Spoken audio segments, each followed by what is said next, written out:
अद्भुत पुष्प की कहानी। एक दिन दोपहर के समय में एक ब्राह्मण ने जंगल के मार्ग पर चलते समय देखा था कि एक पेड़ के नीचे एक सुंदर स्त्री बैठी हुई थी। वह देवकन्या सी है। उसकी बगल में एक घोड़ा था। वह स्त्री उससे बात कर उसकी गरीबी के बारे में सुनकर काफी चिंतित होकर एक क्षण के लिए सोचकर उसने आंचल में बांधे हुए अद्भुत पुष्प को देकर उसकी महिमा के बारे में कहा, सदा तुम्हारे परिवार का पोषण करने वाले को इसे दे दो। यूं कहकर घोड़े पर बैठकर चली गई। वह पैदल चल चलकर शाम तक एक गांव पहुंच गया।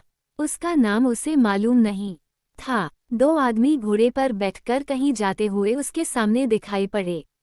उसकी गठरी में रही पुष्प की सुगंध ने शायद उन्हें आगे बढ़ने नहीं दिया।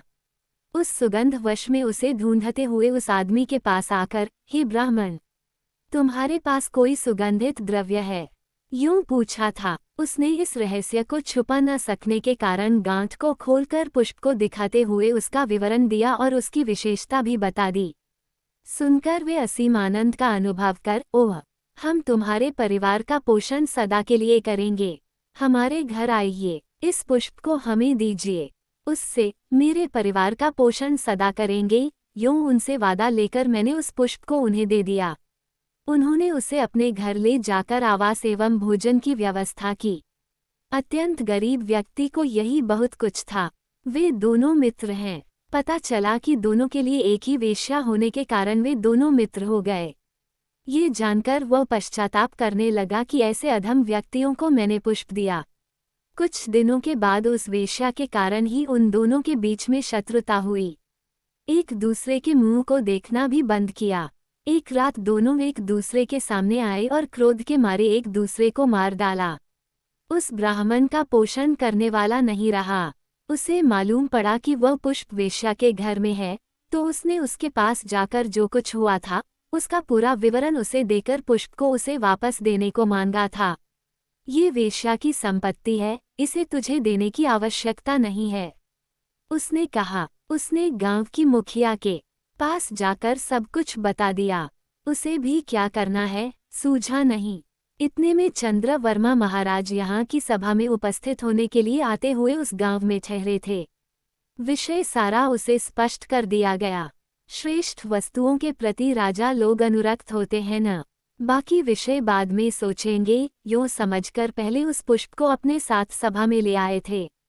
तब चंद्रवर्मा महाराज उठकर सभा में उपस्थित सदस्यों को संबोधित कर कहने लगा, इस अद्भुत फल एवं पुष्प के बारे में हम सभी ने सुना है। ब्रह्मचारी ने मुझे ये फल दिया। वृद्ध ब्राह्मण को इस अद्भुत पुष्प को एक स्त्री ने दिया है, कहा। इस मामले में मुझे संदेह है, उसे मिटाने का प्रयास करने का अवसर दीजिए।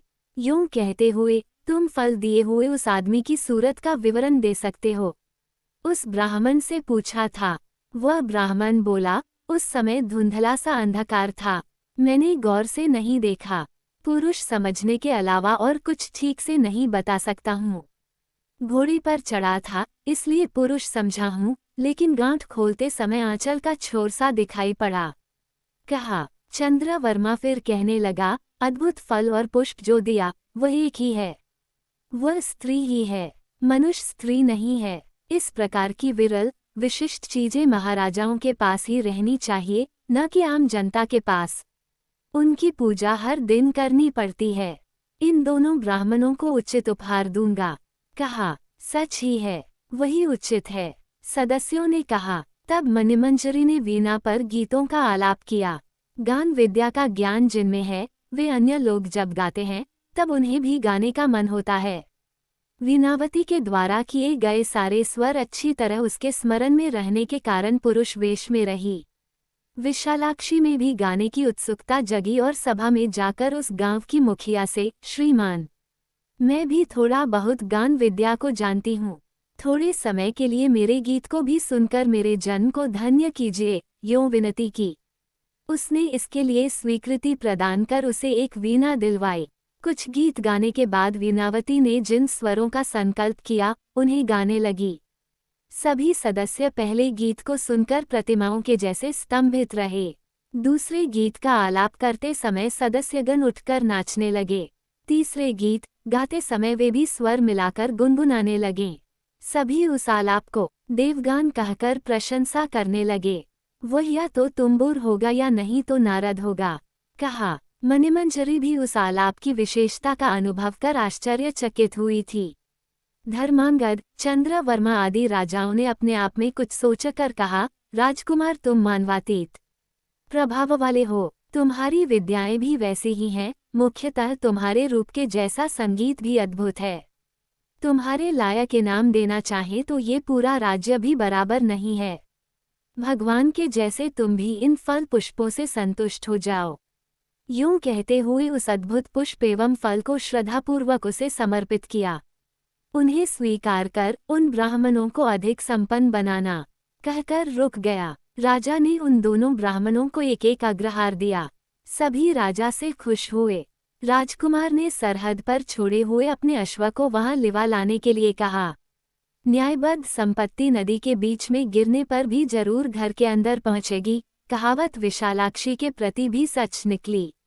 राजकुमार के वेश में अद्भुत फल एवं पुष्यों को सामने रखकर विलास सौध में बैठी हुई वीणावती ने विशेष स्वरों का गायन करते हुए प्रजा के प्रेम एवं राजा के प्रेम को प्राप्त कर सुख से कुछ दिन बिताए। फिर एक दिन उसके सामने एक तोता आकर बैठा।